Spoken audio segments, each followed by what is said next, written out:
So the world being squiggly like it is, especially Seattle, which is all squiggly,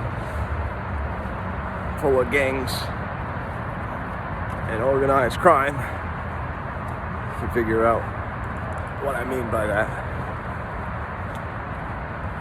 I moved to Seattle in 2008, the first time, out of Albuquerque, New Mexico, looking to go back to a climate that wasn't 120 degrees and stuff like that. Had pretty much missed my opportunity to become a truck driver. So said, what the heck? I went online and I was very pleased to see that I received an alert about a job I was waiting for, like, ultimately my whole life or so, with Greyhound as a bus operator. So I think I basically got hired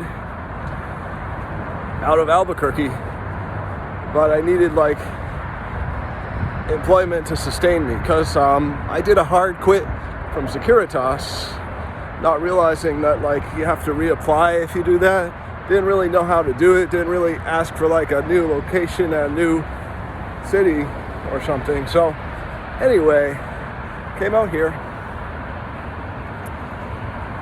and because of the way the union's set up and the monopoly that these people want,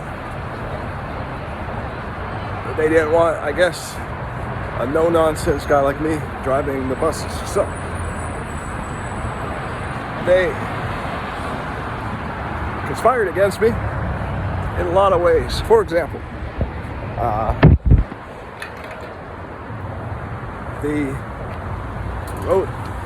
the trainer that I'm out with on the routes says,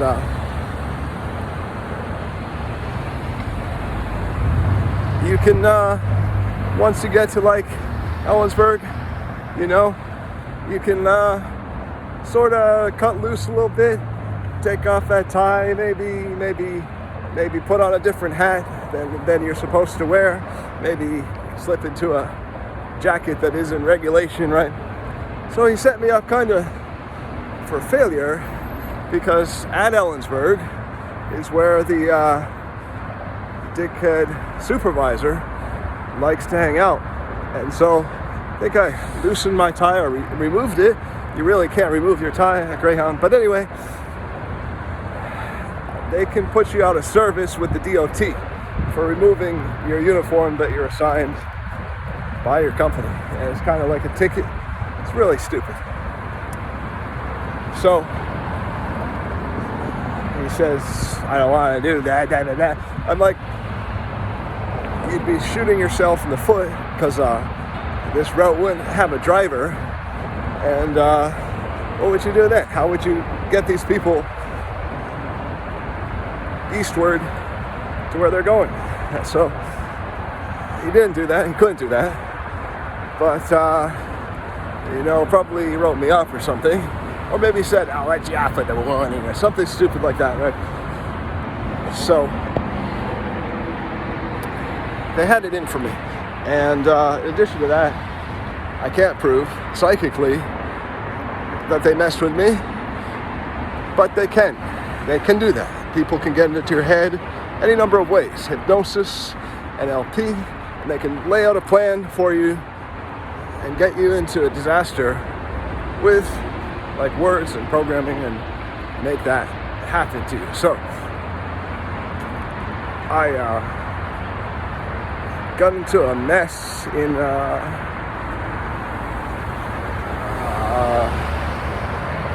somewhere in Oregon. No. It was Washington still, like around Centralia, Washington, or something, where the bus station at this place is a little shell station. I knew where I was going, but because I was so uncertain of myself and reading the scripted directions they have, because they don't have maps or anything useful, they have directions. Of course, I read it from the wrong way, even though I'm a Seattle driver and the directions So the directions were from the north, which would be for Portland, basically written for Portland drivers. So because I was going by the route guide so much, and in motion probably, and casually glanced at it, it said like go right, and I went right, knowing that the station's right there. At least then realizing I needed to turn around, but not wanting to get the people involved, not wanting to even have them know what I did. And certainly, so someone might be like, I'll flag you out so you can back up into traffic and we can go back. I should have done that. Instead of doing that, I got into a situation where the bus was wedged between a well and something, and a nice guy with a tractor came and gave me a pull. There was this chick that said all of us guys should get out and push the bus. I'm like, you can't push the bus. So she said, no one listens to a girl and all that crap. So I listened, put it in neutral, and we all pushed, which was really ridiculous because you really can't push a bus, especially in a situation like that. So the guy with the tractor pulled me out, saved me from trouble, and apparently I broke the wellhead for that property. So really embarrassing, really shitty, and I fortunately not documented on YouTube. Anybody could have put that up on video. The property owner could have put that up on video, but fortunately for me, chose not to do that, thankfully.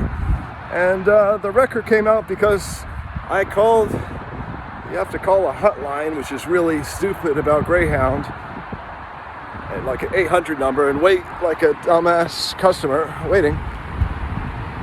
So call this 800 number for your dispatcher, and I was like, right on the spot, I'm like, I'm quitting today, forget it, I'm giving my notice right now, which to them meant that I was walking off the job. However,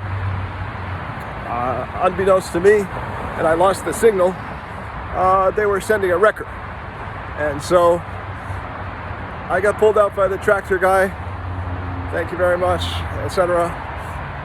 Went to the station and did the rest of my route all the way into Portland, Oregon, feeling that this was my last day, constantly telling the first passenger behind me, this is the worst day of my life, dude, I've got to quit, definitely got to quit. So, well, I did and I didn't. I stayed a little bit longer.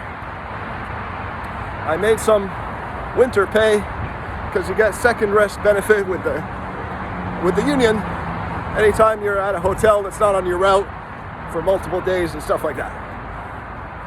So I eventually quit. My uniforms arrived in Seattle in a big old box. I didn't have my own car at the time. I couldn't afford it, so I was getting to the bus station or the terminal or whatever it might have been, either way, by using the local bus.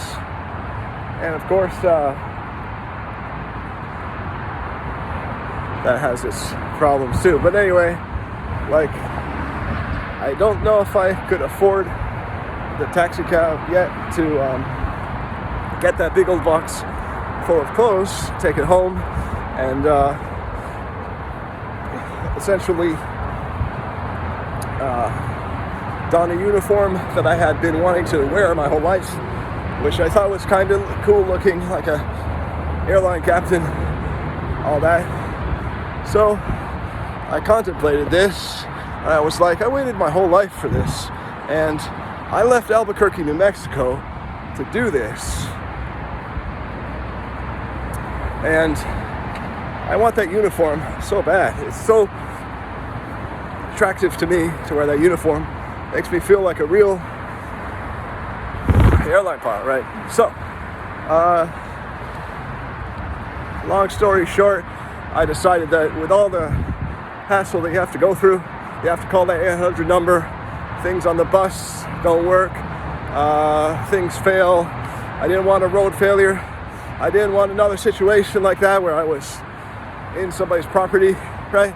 So I was like, with all this hassle with working AM and PM multiple shifts in the week, pretty much always at your 70, which is really good in some ways if you have work, but I was like, even though I came here all the way, I turned down an opportunity with the police, Bernalillo Sheriff's Department, to come here. I was like, calling it, I'm letting it go. So I was also thinking that I wanted to be more creative, maybe go to college because I felt I was ignorant. I kind of wish I didn't go to college, but I now feel that I'm happy that I did because I don't want to be ignorant. But anyway, that quote, if you think education is expensive, try ignorance, is not valid, which is why you don't see it often anymore on bumper stickers. But anyway, ignorance was a lot cheaper. But anyway, there you go. So with the union and people conspiring against me, potentially setting up these events, right, in some way or another using conspiracy. So that was the end of that. And the timing was off, so of course Albuquerque had to do with it too, because they offered the job after the fact, after I left. And somebody must have messed with my trucking license as well. But anyway, this story, where was it going? Mainly I was going with it that, don't let this crap hold you down. Like, this is an extreme case, but like,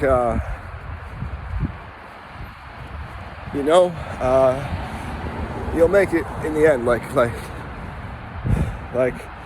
now, that in this location that pays the best for the cops that I know of, and stuff like that.